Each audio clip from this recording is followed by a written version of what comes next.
Hello, and today I will be taking a look at the sword Strike Thor from Thor the Mighty Avenger, the first movie from Hasbro in the 3 3/4 inch line. Unfortunately, I no longer have the box for this figure as I bought it when the movie first came out, and since then it's just been discarded. If memory serves me right, I bought it for £9.99, which is what they were when the movie first came out. So let's have a look at the figure and see if it's worth the cash. And here he is. So let's have a quick look at his accessories. We'll start with Mjolnir, his famous mighty hammer. And it is sculpted quite well. It does have details on the side, like the writing I believe it had in the movie. And it's on both sides. It is sculpted quite well. And the handle also nicely done with the leather strap on the top. And it's painted grey and brown, pretty much just like it is in the movie. So that's that. Let's go on to the sword, which makes him Sword Strike Thor. It seems to be painted okay. It's quite large in comparison to the figure. And then the gimmick is you press it open and then you got this like blue beam inside it. It doesn't fire out or anything. That's all you get out of it once that pops open.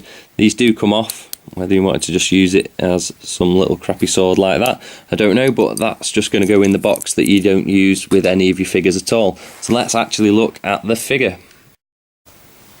So here he is, and let's start with his cape. His cape does not like to stay on this figure at all. It does come off very easily. It's just a small peg in the back and it just pops off every time you try and make him do anything. So that's a bit of a shame. It could have done with being glued in. Also, it's a much thicker material than some of the other capes that we've seen, and it's very stiff and makes it difficult to pose with, whereas Odin's, it's nice and soft, nice and floppy, doesn't impede any of the articulation. This, unfortunately, is a bit of a piece of crap. Shading on it, there isn't any at all. It is sculpted nicely, but unfortunately I would have preferred it to have a bit more movement in it, just so you can pose him with his cape on, because otherwise you're just going to end up posing him standing in one position, not doing much, as this will just get in the way as soon as you try and do anything. Let's get on to the actual figure itself.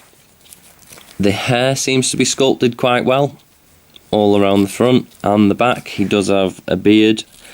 Doesn't look too much like Chris Hemsworth, well, I suppose looks enough like him. And then we've got the sculpt work on the chest, which is done very nice, very well detailed, all through the torso. And then to the thighs, there's not really much on the thighs. There is some kind of strap around his knee near enough there. The knee pads are done quite well, and the boots seem to be rather nice as well. Probably could have done with a little bit more detail in there, and definitely more on the top of the leg. On the back, it is quite plain due to the fact that he is supposed to have his cape on. The arms do come with this mesh armour, which is very nice, and then he has like a wrist gauntlet. And then his hands, this one does seem to be sculpted quite nicely. Why he has a hand like that, I'm not too sure. Whether it's supposed to be for catching Mjolnir flying back to his hand. But one problem you do have is you can't hold crap in it at all. I've endlessly been trying to pose this guy many a times, trying to get this in his hand, and it just doesn't work. So I would have rather we had two of these so that you can just plop it in nicely and get it into a bit of a better pose. So let's go on to paint. The hair is actually sculpted in that colour, and then it is glued on, but you can't see the glue, which is nice. The face looks like his paint's being put on a little bit too thick. Makes him look like he's got acne a little bit, but his eyes are painted quite well. And then obviously he has his beard, which is sculpted, but the colour just seems to match into the colour of his skin, so not too great there. It is a little bit sloppy in his chest, quite a lot of bleeding, and other bits where have just missed paint off altogether. Then we come to under here. I believe those scratches are probably just because I've had it for a while trying to pose it, and he just keeps falling over. The arms probably could have done with a wash in there to bring that detail out a little bit more. His gloves on his hands aren't painted so well. You can see a bit of the flesh colour that's been moulded in. But his arm gauntlets are painted well, and the same on this side. This hand's actually been painted well for a change, which is good. Down to his legs, all this detail's nice and neat. Onto his boots, so's that, with the black and the silver. So I mean, the colours are good, just could have done with being a little bit neater, but I think this was one of the earlier waves, so it looks like they improved that after, when they brought the rest of them out. So if we go into articulation, he can move his head, he can look up. He got good down on him actually, left and right, and then his arms go out to the side, 90 degrees to the body, but if you turn it round and bring it up, you can go like that. And then here we have a hinge with the peg going into it at the arm, so you can get a 90 degree out of that, which is nice. And then also it does come with a wrist swivel, which is also very nice. We do have a diaphragm joint to help him get down, forwards and back, not too far back really.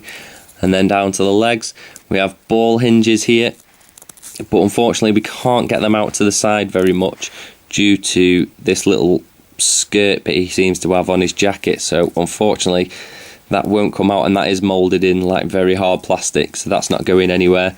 Out to the front, same again, that's about as far as you're going to get it due to that part of the sculpting there, and backwards his bum cheeks are going to get in the way unfortunately, so not much out the back from it. His knees do come with double hinge there, which is nice, so at least you can get the running motion there, and the ankle does have a rocker in it, a pivot in it as well, which is also very nice. So articulation's not too bad, it's just a shame about the legs here which are hindering it, and with the cape as well, could have just done with being a little bit of a looser material. So that is Sword Strike Thor. Is it worth £10? Probably not in my eyes. There's going to be many Thor figures, so I'd probably hold off and wait for a better one. The paintwork's quite sloppy, the articulation's not that great, the cape does hinder it a lot, and this hand sculpt, trying to get it to hold the hammer even slightly, is very difficult, so I wouldn't really advise it unless you can pick it up quite cheaply. Thanks for watching, don't forget to like, comment and subscribe, and I'll see you next time for more Rawpain reviews.